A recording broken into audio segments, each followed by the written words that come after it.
कल हमने 2 लाख रुपए से ट्रेड किया। मेरा फंड कितना यूज़ हुआ वो सारी चीज़ें आगे मैं आपको बताने वाला हूँ। कितना प्रॉफिट एंड लॉस बना वो मैं आपको बताने वाला हूँ। स्विंग में कैसे स्टॉक्स को सिलेक्ट किया जाता है, उसके साथ ही कितना प्रॉफिट, कितना रिस्क एंड रिवॉर्ड को मैनेज करना होता है, और बहुत सारी चीज़ जो स्विंग ट्रेडिंग और इंट्राडे ट्रेडिंग से रिलेटेड है। स्टॉक सिलेक्शन कैसे किया जाता है, यहाँ पे मैंने जो ट्रेड बनाया उसमें कितनी क्वांटिटी बाई की है, कितना रिस्क में यहाँ पे लेने वाला हूँ, रिवॉर्ड कितने लेने वाला हूँ, कितना परसेंटेज का प्रॉफिट हम लोग यहाँ पे देख सकते हैं, किस लॉजिक के साथ मैंने यहाँ पे ट्रेड किया। ठीक है, एवरीथिंग मैं इस वीडियोस के अंदर आपको बताने वाला हूँ। तो वीडियोस को पूरा लास्ट तक देखिएगा, और अगर वीडियो पसंद आए तो लाइक कर देना। तो चलिए वीडियो स्टार्ट करते हैं।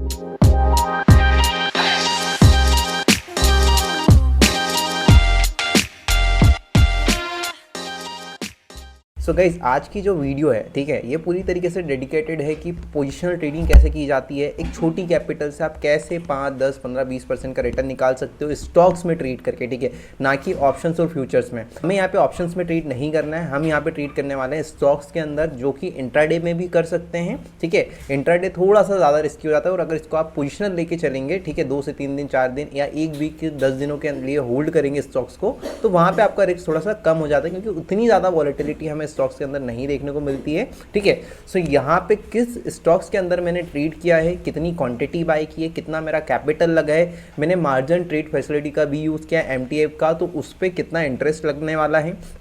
मैंने वहाँ पे 70,000 रुपये के अमाउंट से, आई थिंक 70 या 60,000 या 80,000 के अप्रॉक्स अपना कैपिटल लगा के वहाँ पे ट्रेड जो उठाया वो 2 से 2.5 लाख रुपए के आसपास का मैंने ट्रेड उठाया। तो आप कैसे वो ट्रेड कर सकते हो, कितना इंटरेस्ट रेट लगता है, कितने चार्जेस लगते हैं, एवरीथिंग मैं आपको इस वीडियोस के अंदर बताने वाला हूँ। सो वीडियोस को पूरा लास्ट तक देखिएगा, और इसमें एक प्रो टिप भी मैं आपको देने वाला हूँ वीडियोज़ के बीच में, जिसमें कि आपको पता चलेगा कि कैसे स्टॉक्स को सिलेक्ट किया जाता है, कैसे लो रिस्क के साथ बड़े रिटर्न्स को कैप्चर किया जाता है, क्या लॉजिक हम लोग यहाँ पे यूज़ करते हैं। ठीक है, एवरीथिंग मैं आपको यहाँ पे बताने वाला हूँ। तो चलिए सबसे पहले हम लोग चलते हैं पोजीशंस के ऊपर, कि किन किन स्टॉक्स में मैंने पोजीशंस बनाई है, और फिर उनको थोड़ा सा एनालिसिस करेंगे, उसमें कितना व्यू है, कब तक हम होल्ड करने वाले हैं, क्या हमारा रिस्क होगा, क्या रिवॉर्ड हम लोग वहाँ पे रखेंगे।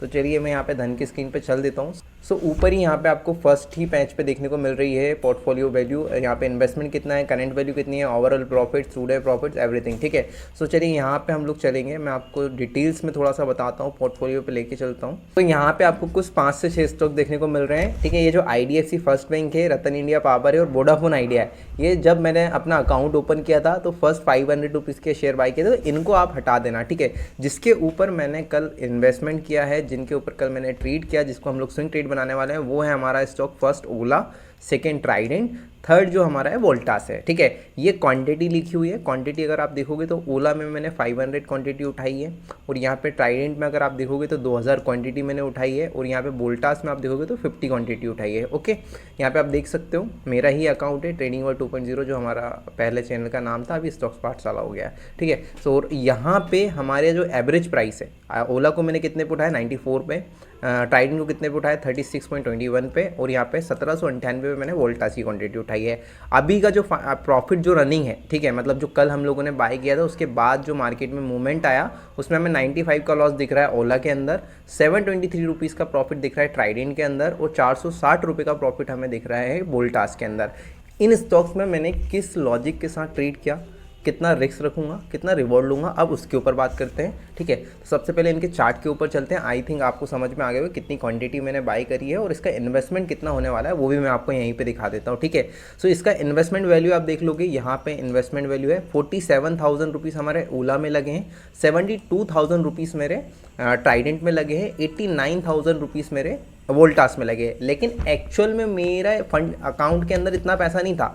जो इन्वेस्टमेंट वैल्यू आ रही है वो कितनी आ रही है, 2,09,000 रुपये और 800 रुपये के, आप ये अदर स्टॉक्स मान सकते हो, मतलब 2,09,000 रुपये का मैंने ट्रेड किया है। लेकिन मेरे अकाउंट में सिर्फ फंड जो था 70,000 रुपीज़ था। ठीक है, 70,000 रुपये लगा के मैंने कितना इन्वेस्टमेंट किया है, कितने की ट्रेड की है, 2,09,000 रुपये की। ये कैसे हुआ, मैंने यहाँ पे MTF फैसिलिटी का यूज़ किया, वो भी मैं आपको बताता हूँ। जैसे फॉर एग्जांपल अभी मैंने ट्राइडेंट के मुझे बाय करने हैं। ठीक है, सो यहाँ पे आपको देखने को मिल रहा होगा एक क्वांटिटी हमें कितने में मिल रही है, 36 रुपीज़ में। ठीक है, और अभी अवेलेबल कितना है, 2500 रुपये के आसपास। इसको अवेलेबल को तो छोड़ ही दो, इसका कोई काम नहीं है। या अगर आप इसको डिलीवरी में लेते हो, इन्वेस्टिंग पर्पज से लेते हो, तो यहाँ पे आपको एक शेयर के 36 रुपये देने पड़ेंगे।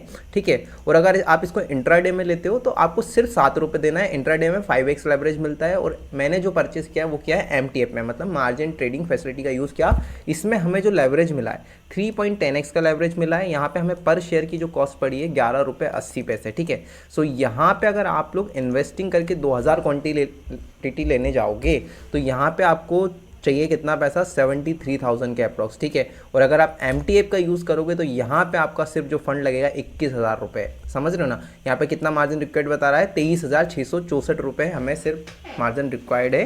कितने पे, 36.57 की ट्राइडेंट की 2000 क्वांटिटी लेने पे। और अगर आप इसको डिलीवरी में लोगे, मतलब MTF का यूज़ नहीं करोगे, तो ये आपको कितना पड़ेगा, 73,000। मतलब यहाँ पे 3x हमें लेवरेज मिल गया।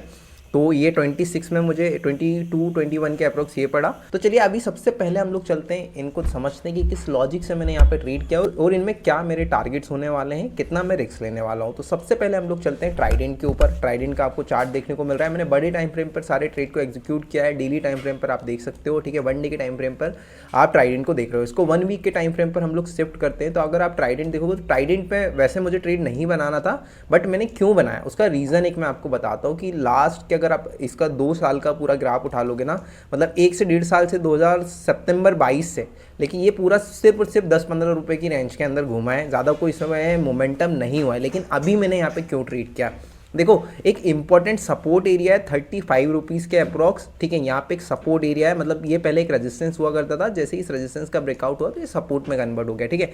और यहाँ पे 100 डे EMA भी है।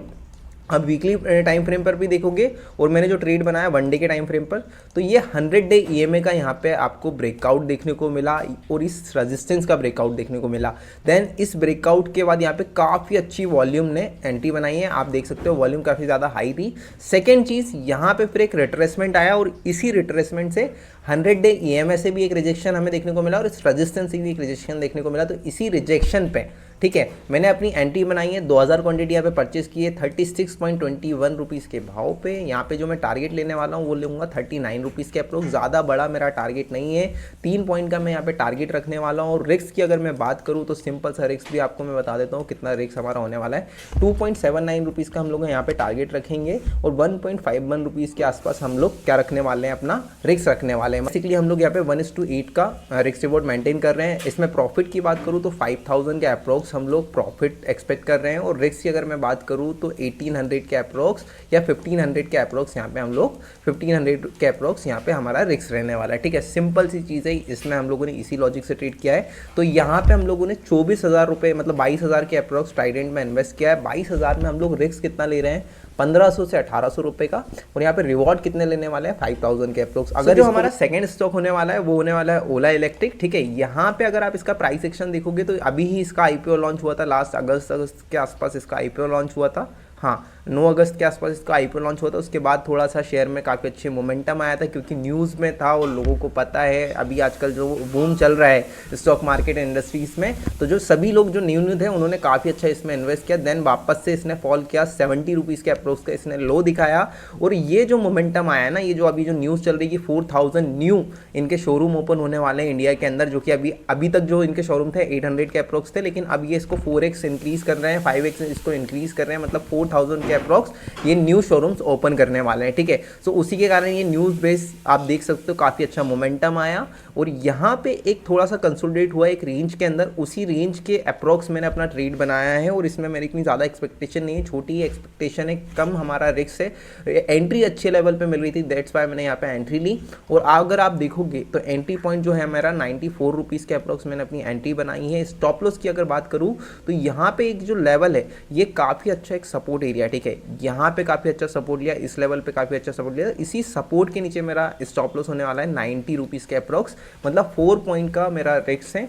तो 500 क्वांटिटी मैंने यहाँ पे बाई की हुई है, तो मतलब 2000 रुपये के आसपास मेरा रिस्क होने वाला है। रिवॉर्ड की अगर मैं बात करूँ तो इसका जो अभी तक का ये वाला जो लास्ट टाइम हाई है, ठीक है, 102 रुपये के अप्रॉक्स मैं यहाँ पे अपने टारगेट एक्सपेक्ट कर रहा हूँ कि इसमें एक मोमेंटम आ सकता है। और ये 8 पॉइंट के आसपास के मैं टारगेट रखने वाला हूँ, जहाँ पे मेरा जो मैक्सिमम प्रॉफिट होगा वो 4000 के अप्रोक्स होने वाला है। अगर कभी मैं प्रॉफिट लूँगा तो 4000, रिस्क लूँगा तो 2000 के अप्रोक्स में यहाँ पे रिस्क रखने वाला हूँ। तो सेकंड स्टॉक भी आपको समझ में आ गया होगा। थर्ड स्टॉक की अगर मैं बात करूँ वोल्टास की, ठीक है, तो वोल्टास में भी आप देखोगे बहुत ही प्यारा प्राइस एक्शन बना है। इससे मेरी काफ़ी अच्छी एक्सपेक्टेशन है कि इसमें एक मोमेंटम आ सकता है। लास्ट डे को भी आप देखोगे तो 1.11% के आसपास का गेन दिखाया है और लोअर लेवल से काफ़ी अच्छा 100 पॉइंट के आसपास की, मतलब 60 पॉइंट के अप्रोक्स इसने मोमेंटम दी थी। अगर यहाँ पे प्राइस एक्शन की बात करूँ तो देखो काफ़ी अच्छी ट्रेंड लाइन को सपोर्ट था, उसी सपोर्ट का ब्रेकआउट आया। ब्रेकआउट के बाद यहाँ पे हम लोगों को क्या देखने को मिला है, रिट्रेसमेंट भी देखने को मिल चुका है। और सेकेंड जो हमारा कंफर्मेशन है 100 डे EMA को ब्रेक करके काफ़ी अच्छा बुल रन हमें यहाँ पे देखने को मिल रहा है, ठीक है। और इस वाली ट्रेंड लाइन का ब्रेकआउट भी हो गया, उसके बाद रिट्रेसमेंट भी इसने ले लिया है। उसके बाद जो एक नेक्स्ट इसका इसके बाद जो नेक्स्ट इसका रेजिस्टेंस एरिया था 1800 के अप्रोक्स, इसका भी ब्रेकआउट हमें देखने को मिला है, ठीक है। तो आप देख सकते हो 9 पॉइंट के अप्रोक्स मुझे अभी मिल रहा है और मैं इसमें जो टारगेट रखने वाला हूँ 1878 के अप्रोक्स अपने टारगेट रखने वाला हूँ। मतलब जो पूरे टारगेट है वो 80 पॉइंट्स के रहेंगे। स्टॉप लॉस की अगर मैं बात करूँ तो सिर्फ 50 पॉइंट का हमारा स्टॉप लॉस होने वाला है। तो यहाँ पे भी 1:7 का हम लोग रिस्क रिवॉर्ड मेंटेन कर रहे हैं और इसमें जो हमारे प्रॉपर अगर कभी टारगेट हिट होता है तो 4000 के अप्रोक्स हमारा इसमें प्रॉफिट बनेगा। क्वांटिटी क्योंकि काफ़ी कम है, 50 क्वांटिटी से 80 पॉइंट हमें कैप्चर करना होगा, तो हमारा 4000 का प्रॉफिट बनेगा। और अगर हमारा रिस्क है तो रिस्क 45 से 50 के अप्रोक्स है, तो वहाँ पे हमारा जो लॉस रहेगा 2300 से 2500 के अप्रोक्स हम लोग यहाँ पे रिस्क रखने वाले हैं, ठीक है। तो ये तीनों बात होगी जिस स्टॉक्स में मैंने अपनी पोजीशंस बनाई है। इनको मंडे ट्यूसडे वेडनेसडे तक मैं होल्ड कर सकता हूँ, कोई दिक्कत नहीं है। MTF का यूज़ किया है, उस पर कितना चार्जेस लगेगा अभी उसके ऊपर भी आते हैं, ठीक है। ये कुछ 3 स्टॉक्स है जिसमें मैंने अपनी पोजीशंस बनाई है। इनमें आपको क्वांटिटी बता चुका हूँ, रिस्क बता चुका हूँ। ओवरऑल अगर देखा जाए तो 70,000 रुपये मैंने यहाँ पे लगाए हैं। अपनी कैपिटल जो यूज़ करी है तीनों स्टॉक्स में 70,000 रुपीज़ की मैं अपनी कैपिटल यूज़ कर रहा हूँ। और यहाँ पे मेरा जो मैक्सिमम, मतलब तीनों स्टॉक्स में प्रॉफिट की मैं बात करूँ तो जो मैं प्रॉफिट एक्सपेक्ट कर रहा हूँ वो कर रहा हूँ 13,000 के अप्रॉक्स, मतलब 4,000 हमारा वोल्टास में निकलना चाहिए। 4,000 के अप्रॉक्स हमारा प्रॉफिट जो है ओला इलेक्ट्रिक में हम लोग एक्सपेक्ट कर रहे हैं और 5,000 के अप्रोक्स हम लोग एक्सपेक्ट कर रहे हैं ट्राइडेंट में, ठीक है। क्वांटिटी आप सभी को पता है, एक में 2000 क्वांटिटी है जिसमें हम लोग 3 पॉइंट कैप्चर करने का चाह रहे हैं। और ओला के अंदर 500 क्वांटिटी है तो वहाँ पे हम लोग 8 पॉइंट्स कैप्चर करने का सोच रहे हैं। और वोल्टास में 50 क्वांटिटी वहाँ पे 80 पॉइंट्स कैप्चर करने का। और इनके अगेंस्ट में हमारा जो रिस्क है वो 8,000 के अप्रोक्स है। सबसे इंपॉर्टेंट चीज़, ये सारी चीज़ें मैं आपको शेयर कर चुका हूँ। अब मैंने स्टॉक्स को कैसे सिलेक्ट किया, ठीक है। सो देखिए, आप स्टॉक्स को कैसे सिलेक्ट कर सकते हो, अभी जो जिस स्ट्रेटेजी के ऊपर मैं काम कर रहा हूँ उसके ऊपर मैं आपको बताता हूँ उसको मैं कैसे सिलेक्ट कर रहा हूँ स्टॉक्स को। आपको सिंपली क्या करना है ना, आपको 3 से 4 चीज़ें मैनेज करनी है। अगर आप इंट्राडे में ट्रेड कर रहे हो या फिर आप स्विंग ट्रेड्स बना रहे हो, सबसे पहले तो आप मार्केट के सेंटीमेंट को समझो, ठीक है। लास्ट डे मैंने टाइटेन में ट्रेड किया था, 100 क्वांटिटी सेल आउट करी थी। कब? मॉर्निंग के टाइम पे, मतलब 9:20 के अप्रोक्स, मतलब मार्केट ओपन ही हुआ था और 5-10 मिनट में मैंने अपना ट्रेड एग्जीक्यूट कर दिया था। क्योंकि मार्केट मॉर्निंग में बेयरिश था, मैक्सिमम सेक्टर वहाँ पे बेयरिश हमें नजर आ रहे थे। निफ्टी भी बेयरिश था, काफ़ी अच्छा फॉल दिखाया था। तो उसमें मैंने वहाँ पे 20 पॉइंट के अप्रोक्स कैप्चर किया, 1800-1700 के अप्रोक्स कुछ मेरा प्रॉफिट बना था, वहाँ पर मैंने उसे एग्जिट करा, ठीक है। उसके बाद मार्केट में क्या बिहेवियर देखा कि मार्केट पूरा की पूरा टर्न हो गया, ठीक है। बेयरिश से पूरा बुलिश हो गया, काफ़ी अच्छी रिकवरी हमें देखने को मिली। तो वहाँ पर मैंने ये वाली स्विंग पोजीशंस बनाई, अदरवाइज मैं अभी स्विंग ट्रेड नहीं लेता। तो आपको सबसे पहले तो वीकली टाइम फ्रेम पर या मंथली टाइम फ्रेम पर आपको पहले मार्केट के स्ट्रक्चर को समझना है। स्विंग ट्रेड आप तभी करें जब मार्केट में कोई ऐसा लग रहा हो कि हाँ मोमेंटम हमें मिल सकता है, आने वाले टाइम में इन स्टॉक्स में मोमेंटम मिल सकता है, ठीक है। न्यूज़ बेस्ड ट्रेड्स करने से थोड़ा सा बचें, ठीक है। जो कई लोग आपने इंस्टाग्राम पे रील्स देखी होगी कि भैया इस ट्रेड में मैंने इस वाले स्टॉक्स में इन्वेस्ट किया और ये 2 दिनों में 20% 30% भाग गया, ठीक है। जहाँ पे ज़्यादा लिक्विडिटी है वहाँ पे काम करने का ट्राई करें और कुछ एक सिंपल सी स्ट्रेटेजी का यूज़ करें। जैसे कि मैं यहाँ पे कर रहा हूँ 100 डे EMA, जैसे जिस भी स्टॉक्स में मुझे 100 डे EMA देखने को मिलता है, ब्रेकआउट देखने को मिलता है या ब्रेकडाउन देखने को मिलता है, सो मैं उस स्टॉक्स के ऊपर ट्रेड करने का ट्राई करता हूं। जैसे कि यहाँ पे आप देख सकते हो, अब हमें 100 डे EMA का भी ब्रेकआउट मिला और कुछ प्राइस एक्शन भी हमारे अकॉर्डिंग काम कर रहा है, तो उस पर मैंने ट्रेड लिया, ठीक है। आपको सिंपल इस तरीके से काम करना है। 100 डे EMA को कैसे सिलेक्ट करें, कैसे पता करें कि स्टॉक्स में 100 डे EMA का ब्रेकआउट हुआ है, जो 100 डे EMA के आसपास कोई स्टॉक्स चल रहा है, तो अपनी वॉच लिस्ट में रखने के लिए लास्ट वीडियो मैंने अपने यूट्यूब चैनल पर डाली हुई है, आप उसको जाके वॉच कर सकते हो। टिकर टेप वेबसाइट का यूज़ करके, आप फिल्टर का यूज़ करके वहाँ पे देख सकते हो कि कहाँ पे 100 डे EMA का ब्रेकआउट या ब्रेकडाउन मिलने वाला है, कौन से स्टॉक्स में, ठीक है। अपनी वॉच लिस्ट वहाँ से बना सकते हो। सो फर्स्ट इंट्राडे के लिए आपको पहले तो मार्केट के स्ट्रक्चर को, मार्केट के बिहेवियर को समझना पड़ेगा और फिर कुछ ऐसे स्टॉक देखो जहाँ पे वॉलेटिलिटी ज़्यादा ना हो। अगर आप स्टार्टिंग बेसिस पे हो तो कम वॉलेटिलिटी, मतलब ज़्यादा बड़ा रिस्क हमारा वहाँ पे नहीं रहे। न्यूज़ बेस्ड ट्रेडिंग आप मत करो, ठीक है। पहले थोड़ा सा प्राइस एक्शन को ही ट्रेड करो, देन फिर बाद में जब थोड़ा सा एक्सपीरियंस हो जाए या थोड़ा पैसा बन जाए उसके बाद आप थोड़ा न्यूज़ वगैरह को ट्रेड कर सकते हो। और मार्केट के बिहेवियर को आपको तब समझना है कि आपका जो एंट्री पॉइंट है ना, एंट्री पॉइंट सही होना चाहिए, ठीक है। और उसके बाद जो आपका रिस्क बन रहा है, रिस्क आपका पहले से डिसाइडेड होना चाहिए। अगर आपकी कैपिटल 50,000 रुपीज़ है तो आप 50,000 रुपीज़ की कैपिटल से कितना रिस्क लोगे, कितना रिवॉर्ड लोगे, इस ट्रेड को कितने टाइम तक होल्ड कर सकते हो, ठीक है। एवरीथिंग आपका पहले से डिसाइडेड होना चाहिए। आपको ये नहीं कि आप लास्ट मोमेंट पे सोच रहे हो कि नहीं यार इतना मैं 10 पॉइंट का रिस्क सोचा था लेकिन ये थोड़ा सा और नीचे जाएगा, वहाँ तक मैं होल्ड कर सकता हूँ 15 पॉइंट 17 पॉइंट, तो ऐसे में पैसा नहीं बनेगा। एक्सपेक्टेशन अपनी थोड़ी सी कम रखनी है। अगर 50,000 की कैपिटल है तो मंथली अगर 5,000 रुपये भी बन रहा है, 10% 15% भी अगर आप बना ले रहे हो तो बहुत अच्छी बात है, ठीक है, बहुत ही अच्छी बात है। 5-7 हज़ार रुपये की ही एक्सपेक्टेशन रखो, बड़े प्रॉफिट्स के पीछे मत भागो और बड़े लॉस को भी मत देखो, ठीक है। आपको लॉस हमेशा छोटे ही काटने हैं, ठीक है। छोटे से स्टॉप लॉस लोगे तो आपका अकाउंट बचा रहेगा। अगर आपने स्टार्टिंग में सोच लिया मुझे बड़े बड़े प्रॉफिट्स लेना, उसके चक्कर में जो कुछ छोटे प्रॉफिट्स है उसको निकाल दोगे तो आपकी कैपिटल ही ग्रो नहीं हो पाएगी, ठीक है। सो और एमटीएफ की अगर मैं बात करूँ तो यार वो बहुत बड़ा टॉपिक हो जाएगा, वीडियो ऑलरेडी काफ़ी लंबी हो चुकी है और तो उसमें हमें समझाना थोड़ा सा काफ़ी लेंदी वीडियो हो जाएगी। सो अगर आपको एमटीएफ में जानना है कि कितना चार्जेस लगते हैं, कितनी क्वांटिटी पे कितना लेवरेज मिलता है और उसके साथ ही और क्या इंटरेस्ट रेट लगता है, वो सारी चीज़ें मैं आपको एक नेक्स्ट पूरी पर्टिकुलर वीडियो बनाकर दे दूंगा। अगर आपको इसके ऊपर वीडियोस चाहिए तो कमेंट बॉक्स में एमटीएफ लिख देना, ठीक है। और अगर वीडियो पसंद आई तो प्लीज़ लाइक कर देना। ये सीरीज़ कंटिन्यू रहने वाली है। यहाँ पर मैं आपको बताऊँगा 1 लाख 2 लाख 3 लाख 5 लाख से कैसे ट्रेड किया जाता है और छोटी कैपिटल से भी कैसे ट्रेड किया जाता है, हम लोग मंथली बेसिस पे कितना रिटर्न निकाल पाते हैं, ठीक है। सो अगर मेरी कैपिटल 2 लाख रुपये की, 2 लाख रुपये से मैं एक मंथ में कितने % का रिटर्न निकाल सकता हूँ, कितनी ट्रेड में लूंगा, क्या रिस्क रखूंगा, क्या रिवॉर्ड रखूंगा, एवरीथिंग मैं आप लोग के साथ शेयर करूंगा इस सीरीज के अंदर। तो फटाफट से सब्सक्राइब कर लो और इस वीडियो का पार्ट नंबर 2 भी आने वाला है जिसमें आपको पता चलेगा कि इन स्टॉक्स में मेरा कितना प्रॉफिट एंड लॉस बना। सो उसके लिए भी आप मुझे सब्सक्राइब कर सकते हो। मिलते हैं नेक्स्ट ऐसी इन्फॉर्मेशन वीडियो के साथ, तब तक के लिए bye bye, take care, thank you for watching my video. जय हिंद, जय भारत।